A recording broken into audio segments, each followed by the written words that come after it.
नमस्कार जय जगन्नाथ। तो आज हूँ ओडिशा रे घरे घरे परिचित द्वितीय घांट ओषा। तो यही द्वितीय घांट कौन कौन सामग्री सब रही चलतु जाना। प्रथमे परिया सब काटिकी रखा। तो ये परिवार रही आलू सारू झुडंग गाजर विभिन्न प्रकार परिवा। ये परिवा सहित रही आम नवा कला सोला धला सोला नड़िया कंचा कदली बिलाती ओ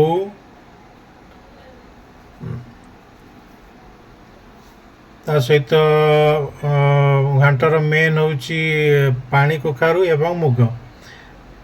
तो बर्तमान चलतु देखा यार प्रस्तुति प्रणाली किपर रही। प्रथमे कड़े किसी सोरिष तेल नहीं गरम करवा। तेल गरम होगापर परिया को पकई किसी समय लो फ्लेम रे सिझापी दबा। मझे मझे या गोलुथिया ना तले लगिज। तो किसी समय पर किसी समय या छाड़ीदबा लो फ्लेम रे।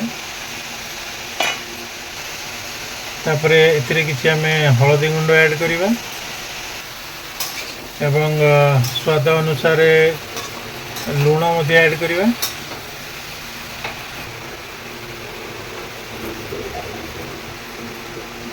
या पर किसी समय याकू पुणी हाई फ्लेम रे किसी समय याकू छाड़ देबा। तापर एथिरे ऐड करिबा कटा जाइथिबा नड़िया आउ एक कड़े रे पुणी एक सोरिष तेल संग तेजपत्र सुखिला लंका फुटण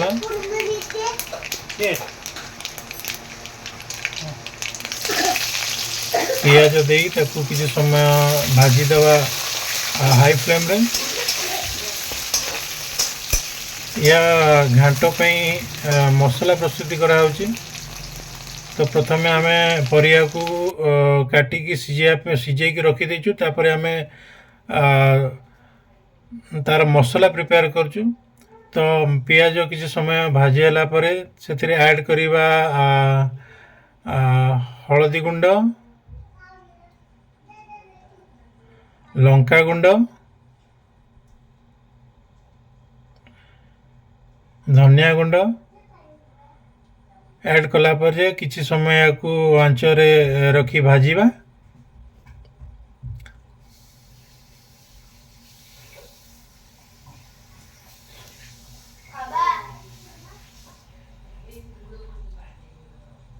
मसला रे किछि बिलाती नहीं कि बिलाती ऐड करिबा एवं पूर्वर अदा रसुण पेस्ट कर रखा जाइथिबा पेस्ट को मध्य मसला रे ऐड करके किसी समय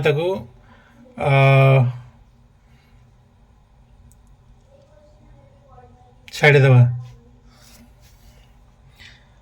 एवं पुणी थरे स्वाद अनुसार मसलार स्वाद अनुसार लुण ऐड करवा। लुण ऐड करी किसी पानी दे किसी समय छाड़ीदबा।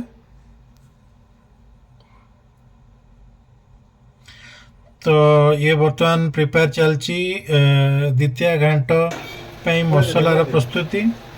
तो बर्तमान मसला प्रायतः हो आसलानी। तो एथिरे किछि चिकेन मसला भी ऐड कराउची। तार स्वाद बढ़ाया चिकेन मसला ऐड कराउची।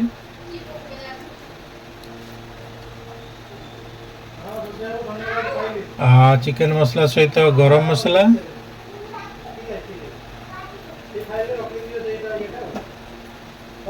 मसला पकया पर किसी समय भाजिया पर आंचरे समय छाड़दबा। तो बर्तमान मसलाटी संपूर्ण प्रस्तुत हो जाइए घांट तरकारी पे।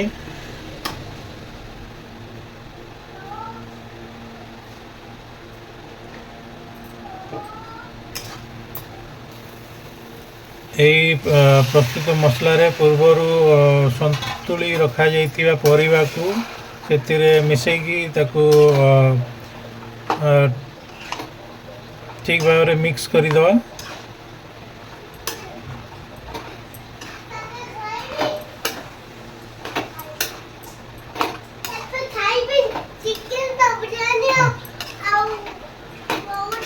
तो बर्तमान संपूर्ण परिवा को एथिरे मसलार पकईकी गोलेकी किसी समय आंचरे छाड़देवा।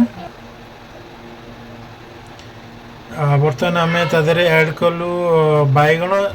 बैगण आगुरी पकाई नथला कारण बैगण पकेले सी तरकारीटा को कलर भी फिका कर दिए एवं बैगण अधिक सीझी जाता। तेणु आम ये बैगण को पछारे ऐड कलु।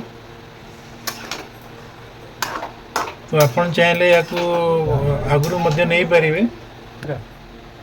तो बर्तमान आधे किसी स्वाद पाई किसी गुड़ ऐड करा होची।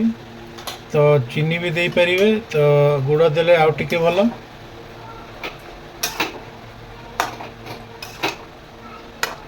तो बर्तमान तादरे ऐड करिबा आगुरु सिझा है कि रखा जाइथिबा सोला मटर एवं मुग पकईकी भल भाव ताकू मिसई दबा।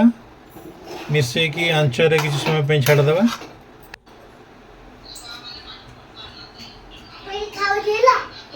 एवं से किसी ओ को मध्य ऐड करिबा। कटा जाई रखा जाइथिबा ओ को ऐड करिबा। एवं शेष रे पुणी आउ थे किसी गरम मसला दबा।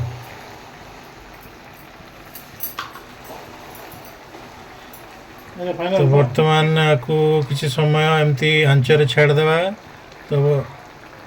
तो प्रायतः ये आमर घांट तरकारी रेडी हो। तो चलते गोटे प्लेट रे बर्तमान ताकू काढ़ी टेस्ट करिया आर स्वाद कौन केमती रही। तो बर्तमान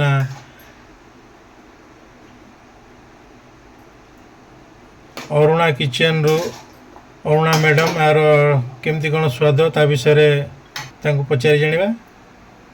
तो बर्तमान प्रस्तुत हो आमर द्वितीय घांट जहाँकि ओडिशार घरे घरे परिचित। धन्यवाद।